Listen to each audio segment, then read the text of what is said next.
Morning everybody, this is Mr. Dakota from St. Paul High School. This video is for my 8th grade pre-algebra class. The other day I had you watch a video on YouTube about different types of angles that are created when you have two parallel lines in a transversal. So here are my parallel lines here, okay? Sometimes you'll see that they'll put in an arrow, okay? So if you see two lines that have an arrow going the same way, that represents that they are parallel. A couple other things here also. This is abbreviation for angle. It's like an L that's the top part of it is kind of leaning in.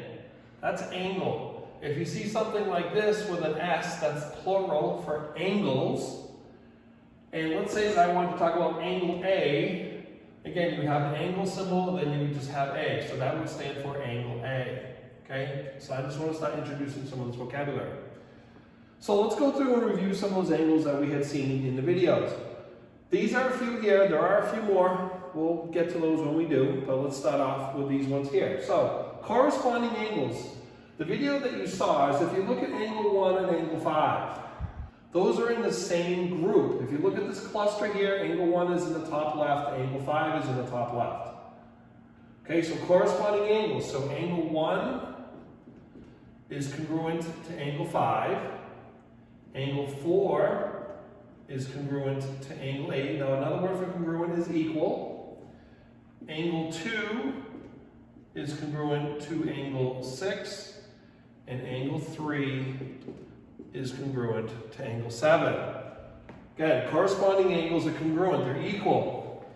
Alternate interior angles. They're on the inside of the parallel lines, alternating sides of the transversal. These are very simple. So angle 3 is congruent to angle 5. Angle 4 is congruent to angle 6. Okay? Alternate interior. Alternating sides of the transversal inside the parallel lines. The next ones I want to talk about here are same side interior angles. Now these are supplementary. The sum of these two are equal to 180 degrees. So, if I say angle 4 plus angle 5 is equal to 180 degrees. Angle 3 plus angle 6 is equal to 180 degrees. So make sure you understand that. Now, I've got two quick problems up here. Let's take a look at these where we're going to put what we just learned and we learned the other day to work. So, I have two angles here, and I want to know the value of x. The first thing you need to be able to understand is what is the relationship between the two angles that are given from the three that I shared with you. These are alternate interior angles. Alternating sides of the transversal inside the parallel lines. Alternate interior angles are congruent. So it means we're going to set them equal to each other. So I'm going to do 2x plus 18 is equal to 124 degrees.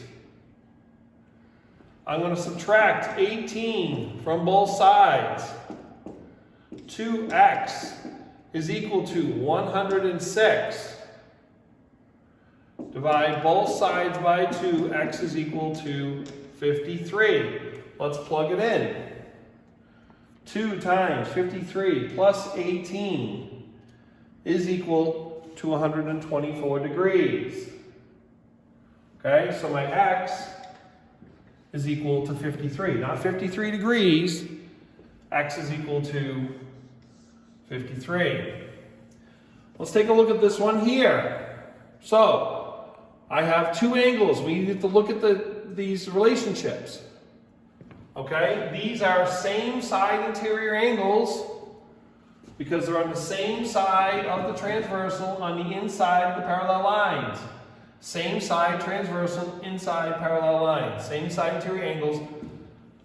The sum of these is equal to 180 degrees. So I'm going to do 62 plus 7x minus 8 is equal to 180 degrees. We're going to combine our like terms. There's nothing to combine with the 7x. We're going to do in a calculator. 62 minus 8 is equal to 54. Remember, that is a positive 54. is equal to 180 degrees.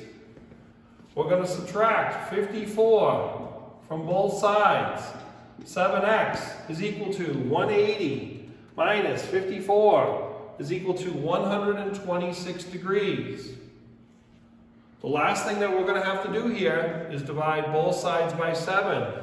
126 divided by 7, x is equal to 18. Let's plug it in to make sure. 7 times 18 is equal to 126 minus 8 is equal to 118 degrees. That's how big this angle is.